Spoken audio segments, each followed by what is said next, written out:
অৰুণ কুমাৰ দে লগত থকা আজি ফকিৰাগাম সমষ্টিত অন্তৰ্গত মইনাগুৰি আৰু চোকাপাৰাৰ কেইজনমান নেতাক 420 নেতাক মই ভাল নাপাওঁ। আজি এটা ঘটনা হৈছে সুকুমাৰ দেৱনাথৰ লগত মইনাগুৰি গাঁৱত এটা ঘটনা হৈছে। এই ঘটনালৈ আজি এটা ইস্যু সৃষ্টি কৰিছে। ফাৰ্ষ্ট কথা এইটো ইস্যুটো এনেকুৱা কৰিছে যে বেংগলী ফেডাৰেশ্যনৰ ল'ৰাই মাৰি খাইছে, আমাৰ বিজেপিৰ ল'ৰাই মাৰি খোৱা নাই। হয়, এই কথাটো কৈছে তেওঁৰ ল'ৰাই কৈছে, মইনাগুৰিৰ বাসিন্দা তেওঁৰ ল'ৰাই কৈছে।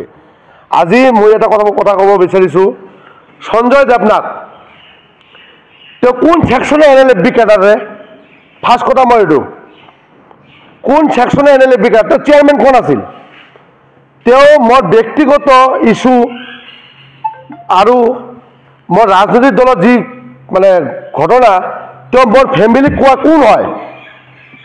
ফাৰ্ষ্ট কথা মই এইটো কৈ আছোঁ সঞ্জয় দেৱনাথক, তেওঁ ফেমিলিক মোক কোৱাটো কোন হয়?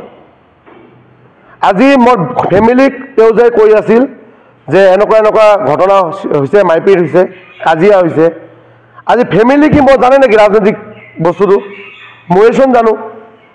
আজি শক্তি আছাম বজাৰত এটা ইস্যু কৰিছে, আজি এনেকুৱা কৰিছে যে দেৱা চৰকাৰে তাতে গুণ্ডাগিৰি কৰিছে। মই গুণ্ডাগিৰি কৰা নাই। ফাৰ্ষ্ট কথাটো মোক কৰাইছে,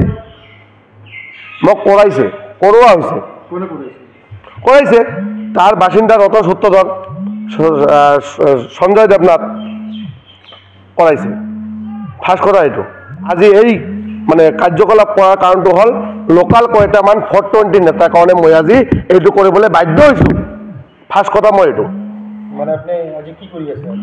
আজি আমি অৰূপ কুমাৰ দেৰ পৰা ৰিজাইন লৈ মানে ছাপৰ্ট নিদি পেলাই আমি সুকুমাৰ দেৱনাথৰ লগত কাম কৰিম বুলি আশা বাতি আছোঁ।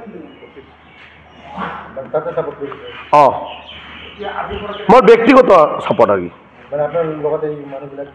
তেওঁলোকৰ মোৰ লগত আছে, আৰু মানুহ আছে, আৰু 20জন মতন মানুহ আছে মইনাগুৰি গাঁৱত।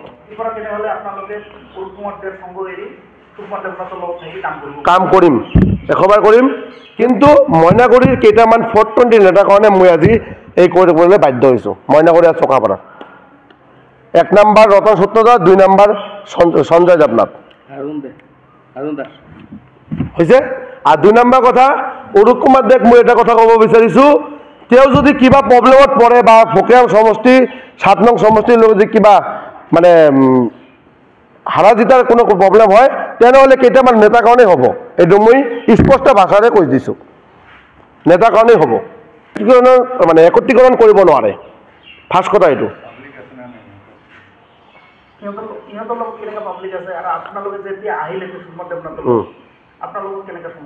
আছে মোৰ লগত মানুহ আছে, মোৰ লগত আৰু বহুত মানুহ আছে। মই আপোনালোকে জানিব মোৰ লগত কিমান মানুহ আছে। যিয়ে ভাল কাম কৰিব তেওঁ মানুহ এনি টাইম পাব, খোলাখুলি কথা। ৰাইজক জনাম যে আমাৰ যিয়ে মইনাগুৰিৰ ঠাইখন লৈ, যিহেতু মইনাগুৰিৰ মই বাসিন্দাত, যিয়ে ভাল কাম কৰিব তেওঁক যাতে একদম অন্তৰৰ পৰা ছাপৰ্ট কৰে, মই এইটোৱে বিচাৰোঁ। কৰিছে, মই কেইটামান ৰাস্তা ঘাট দেখিছোঁ। আমাৰ চকাপাৰা 2টা চাইডেই ভাল কাম কৰিছে। তাৰপিছত মইনাগুৰিতো এটা বহুত ডাঙৰ এটা ৰাস্তা তেওঁ ভালদৰে বনাই দিছে সুকুমাৰ দেৱনাথে। হয়, মন্দিৰো বনাই দিছে, বাউণ্ডেৰী ৱাল কৰিছে বুলি মই আশাবাদী, আৰু কৰিব, বহুত আশাবাদী মই থাকিম। আমাৰ সুকুমাৰ দেৱনাথে কাম কৰি যাব। আৰু মই এটা কথা ক'ব বিচাৰিছোঁ, যাতে ৰাজনৈতিক দলত